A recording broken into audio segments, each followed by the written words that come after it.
Well, hello and welcome to the channel. I'm glad you could join me for the next project that we're going to build here. At first, I just want to say that this is dedicated to Michael Virtuoso. Mikey V, you are my first subscriber when I started this channel.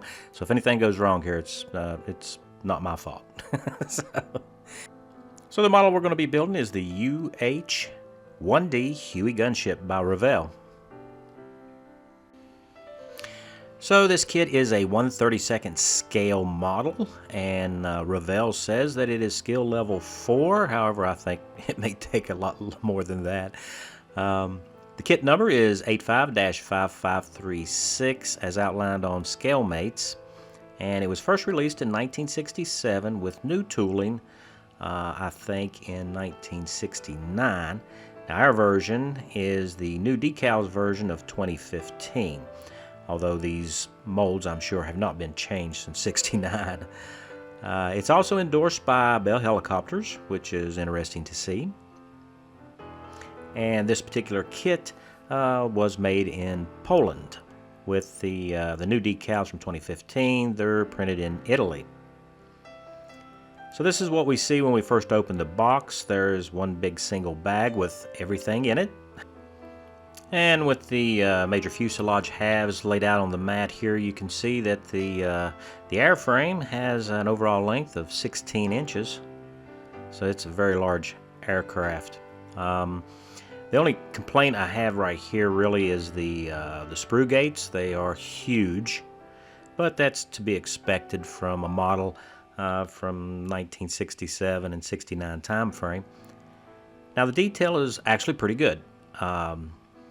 Lots of rivet detail, panel lines and stuff. Now some of the panel lines are a little large, but you also have a little bit of flash around the edges, and some of the detail from that era of molds have sink marks and little irregularities here and there, but that's nothing that we can't fix. Now on our tail rotor, however, there are two large ejector pins either side of the hub there that we'll have to fix. And moving on to the left, fuselage half, we have pretty much the same detail there. And I will say that it's quite a bit of detail, a lot of rivets, and all these rivets are really proud. Now there is a little bit of funky kind of discoloration and stuff on the top there. I don't think it's going to be an issue. Now this particular sprue, if we want to call it a sprue, also contains our engine. And from the time that this model was actually made, the engine actually has quite a lot of detail. It is a two-piece affair, so we'll have a seam line there to deal with. And here on the tail section, you can see that those rivets stand really proud, and that should look pretty good under paint. And it doesn't look like that they skipped very many rivets. they're all over the place. So moving on to the next, I guess we'll call it a sprue. Now you can tell that these are really old moldings because they're not protected with the outer sprue frame. But looking at our deck here, or the floor of the aircraft, we have our center console, which has pretty decent detail. And of course this is the padded insulation view from the roof with the center console. And we also have our engine covers here, which can be positioned either open or closed, but they are non-functional, which means that you have to choose which way you want it if you want to display the engine. Now these are the ammunition feed trays that goes out to our weapons. And we have 4 different configurations on this aircraft, so we have to choose what type of ammunition loading we want to have as we build. And here you can see these, I guess they're pylons, and also the rear of our rocket pods. And here are some missiles. There are 6 missiles if you choose to build that configuration. Now we'll take a look at our next sprue segment, I'm going to call it. We have our large sliding doors, and here you can see that the rivet detail is present there. A little bit of flash around the window areas, but we should be able to clean all that up without any issue. And here is the structure where the engine and our transmission assembly goes. And here is the transmission or rotary gearbox, whichever you prefer. I'm not really a helicopter guy. I can't tell you for sure. Really decent detail. Now, like I say, there is still some cleanup to do on all these parts, but it shouldn't be an issue whatsoever. I do like, however, that there is quite a bit of detail here on our instrument panel. We should be able to make that look really good. And you can also see here, I think that's part of the collective, and our rudder pedals. Now this is an interior part. The engine and transmission sets inside of it, and it's got the insulation padding there on that. It's a pretty good detail there. And then this is the elevators. Now we have our doors for the pilot and co-pilot, and they are supposed to be positionable. We're supposed to be able to open and close those. Now we're going to take a look at our next sprue, and the important thing to remember here is in this kit, all these parts are just numbered sequentially. These sprues have no identifier like A, B, C, D or any of that. So our pilot and co-pilots, they're actually two-piece affairs. You have the back half of the figure and the front half of the figure. So we'll have to kind of see how that works out for us.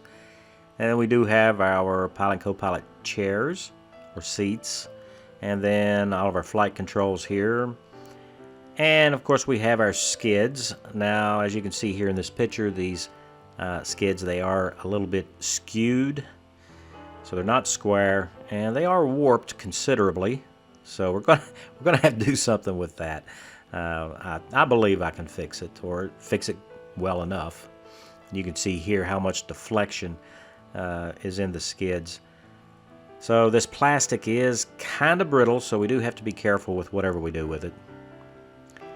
So moving on to our next sprue here, we have our main rotors, and we'll take a quick look at our pilots. And you can see the detail is very 1960s. So when we get to that part, we'll see what we can do with that. So these are the seat frames, and they're, for the time, they're actually detailed pretty decently. I'm not going to complain about any of it. So also on this sprue, we have our rocket pod main bodies and Gatling guns and the ammunition locker as well for feeding either the 30 caliber machine guns or the Gatling style guns. And these are the 30 cals. There are 4 of those. If you choose to build that option, you may decide to do something else. I'm kind of swinging towards the Gatling gun myself. And these here are the hard mounts for the weapons, whichever configuration you decide to make it in. And here we have our rotors. And of course, it being a large part that is highly visible, we do have a small issue with them. As you can see, one of them is slightly bowed. So we're going to do what we can to try to straighten that out.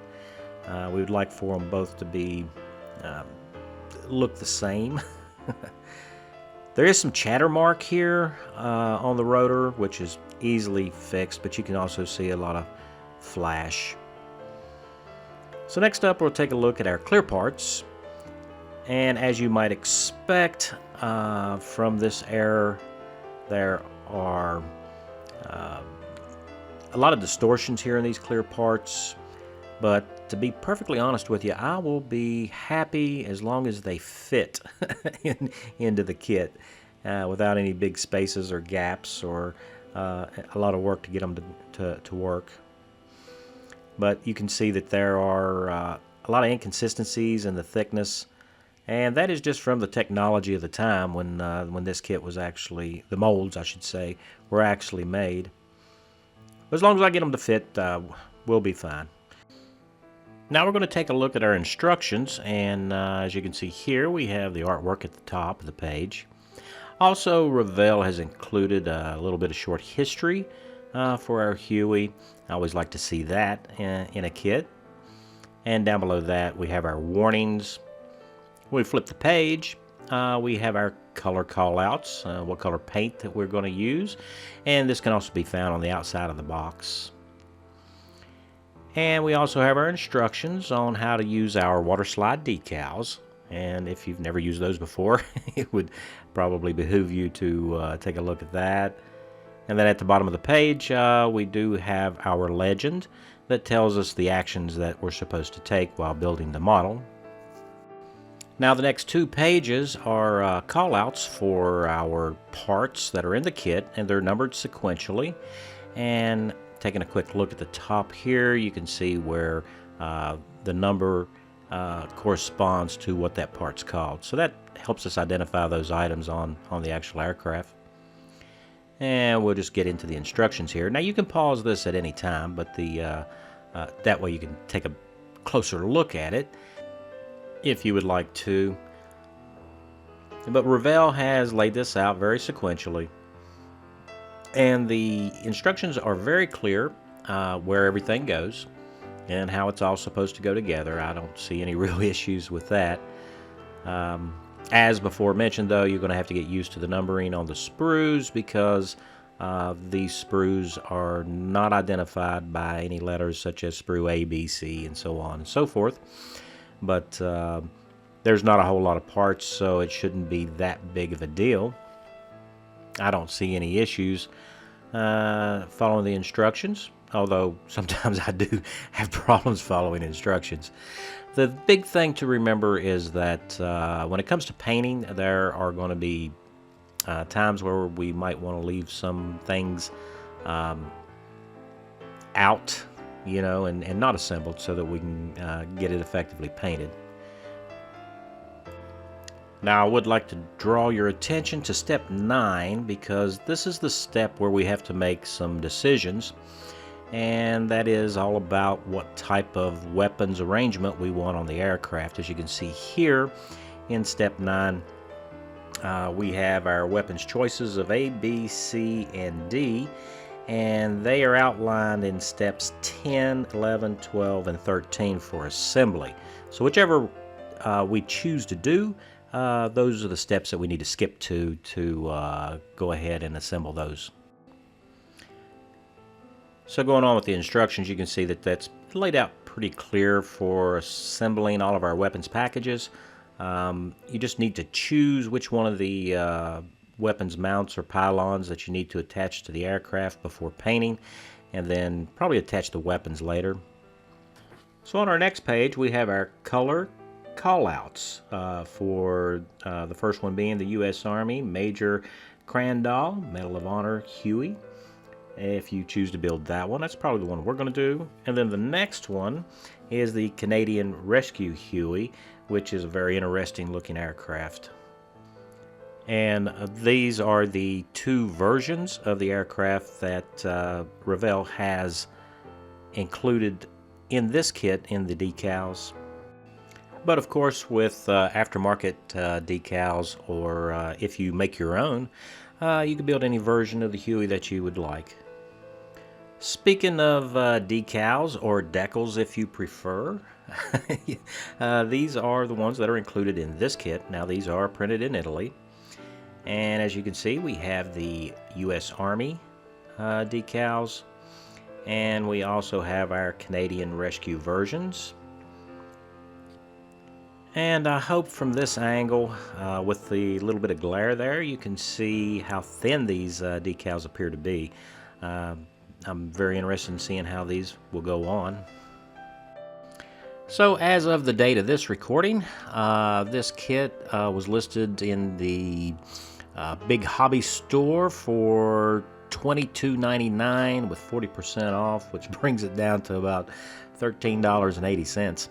So Yeah, I think you're getting an awful lot for your money, especially considering the size of this kit. So if you want to build a large 132 scale Huey, this is probably your best bet. We'll see when we get into construction what kind of issues we have, but I don't think it's going to be anything that we can't fix. So with that, special thanks to all my subscribers. It's because of you guys I keep making these videos, and I hope you enjoyed this look at a very old kit and a fresh set of eyes on it. And if you're new to the channel, I hope today earned your subscription. And don't forget to hit that notification bell so you won't miss the next video. So with that, guys, you stay safe. And I'll see you in the next one.